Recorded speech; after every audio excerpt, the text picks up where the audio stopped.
ช่ไหมโบราณนะสะกำลังเห็ด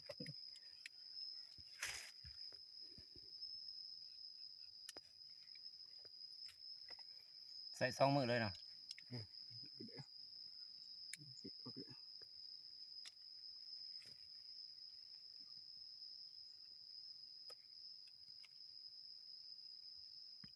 มันแล้วบ้านเราสิบริไปซื้อหม้องอื่น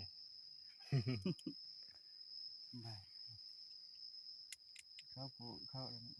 ตาไว้แบบนี้ ทั้งนี่บ่ได้นะบ่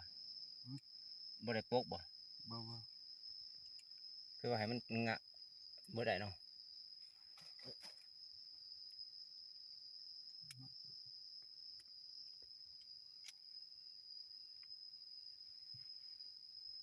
เสร็จเลยนี่เสร็จเลย เดี๋ยวว่าจะมันติด ครับ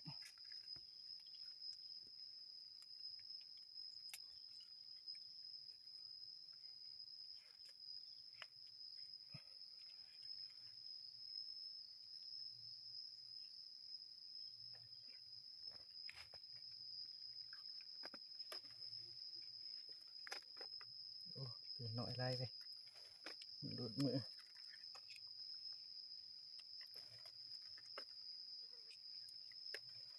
ได้ไปเรื่อยได้ไปได้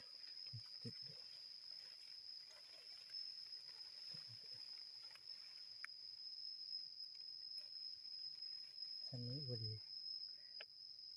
ตาถ้ามันถือตามเนี่ยแก้ออกง่ายถ้ามันเอาหลีบานเลยจะนี่เม็ดกระซานตะเกิดนะ มันบ่มีเนาะ โอ้ยทำนี่ก็ได้กันมันนิดหน่อยเฮ้ยมันหนำเราก็เท้ามัดเลยเนี่ยให้มันมีอะไรหนำ มีแสงแดดถือแสงแดด มันผมติดลาย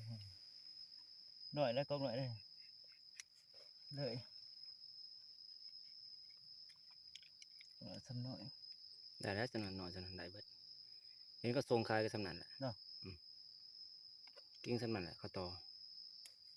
สบายจงเรียนมันหน่อยดึง ยีรุมบ่ แม่นที่ลุม50จุบเขาเลยมันมี มันสิติดย้อนลื่นลุ่มแหละแข็ง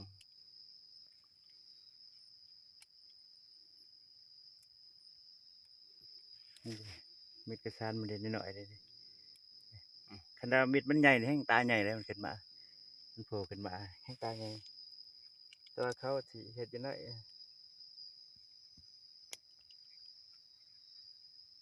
ก็มาจับได้ยังไงอย่างนี้เด้เป็นเมือกจับบ่ได้ จับเน่าตายแล้ว มิดกระตัวนี้ เกิดร้ายว่าเกิดร้ายอยู่ดังหรอมันอะไรเป็น200-300บ่ มันตาน้อยเอาไรเห็นบ่แต่หน่อยมันบ่หมุกนะ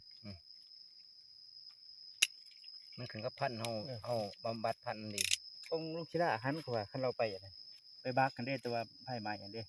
เอาไปบักแล้วมัน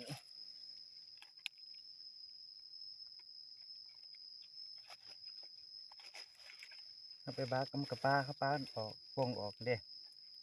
แล้วก็ไปเอาไป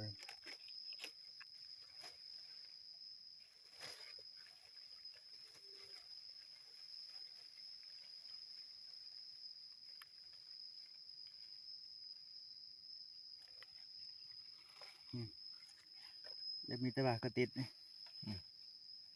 ซื้อกระยามันนะเอาแต่ คันพ่นบ่หย่อยใส่บ่เน่าส่วนหลายเขาเฮ็ดบ่แหน่นพ่นมันหน่อยหย่อยใส่เน่า ครับเหมือนทั้งมากัดแบบนี้โอ้จังไงมากันเละเช่นนี้ก็ได้มันต่อครับ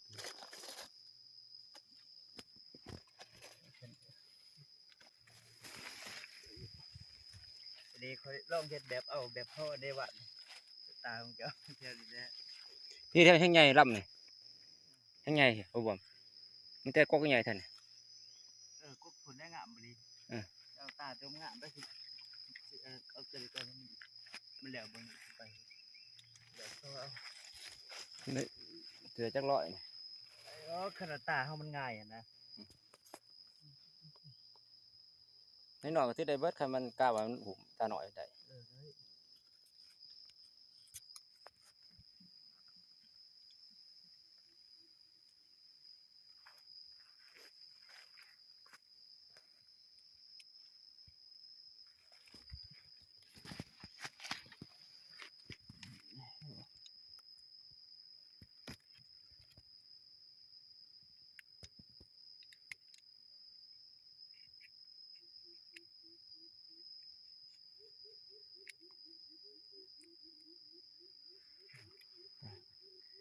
โอ้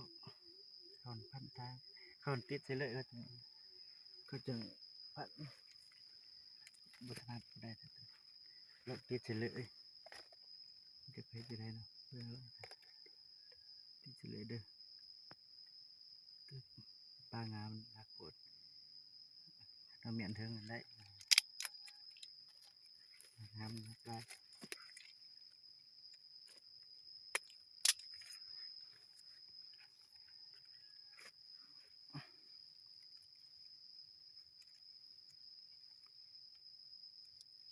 โอ้ทุกอย่างพับที่กันเลยทุกอย่างพับแบบนี้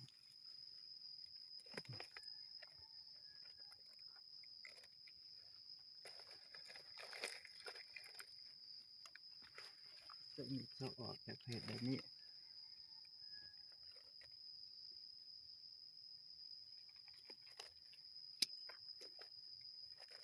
จะมีคลิปเพจแบบนี้แต่ว่าให้มีสองว่างมันเลยสองว่างตัวนี้กับตัวนี้เสียบต่อกัน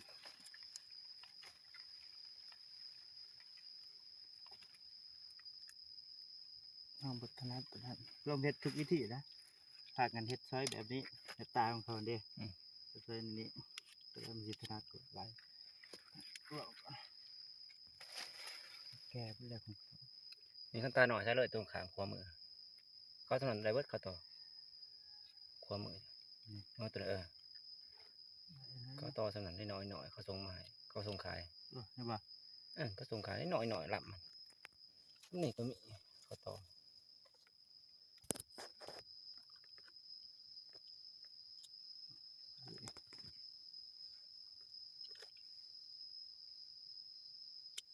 ต่อเป็นแบบนี้สันชิปูเป็น1,000 2,000แล้วสวนเขามีสวนต่อเองปลูกเอง30ปลูก ช่วงสามเนาะสามออก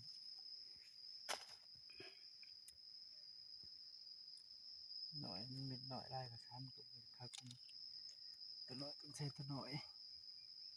ตัวหน่อยตัวหน่อยตัวหน่อยสนั่นใส่ตัวหน่อยได้เบิดติดบัดโลด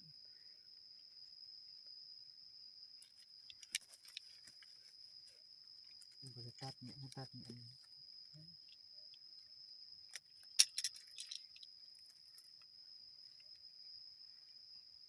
ลมแห้งยามเดือน11 12ก็ไม่ติดเลยมันสิแห้งตามเลย เดือน8เดือน9ที่ใดที่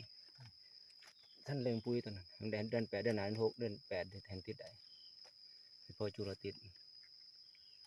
แล้วปลูกแล้วปลูก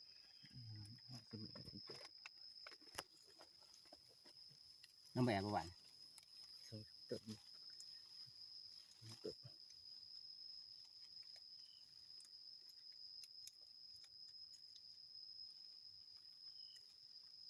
จะมันนักในมือได้หนึ่งลูกเขาใจมันอีผีอย่างนี้เขาเซตออกเลยนี่ทีเพชรก็เซตออกบางกบนะเราต้องเลือกตัวหน่อยตัด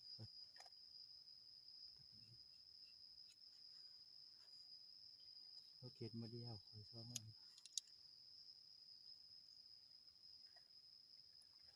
กุ๊กหลอกอยากก็อยากได้เปลือกมันหลอกสบาย มันสมบูรณ์เนาะ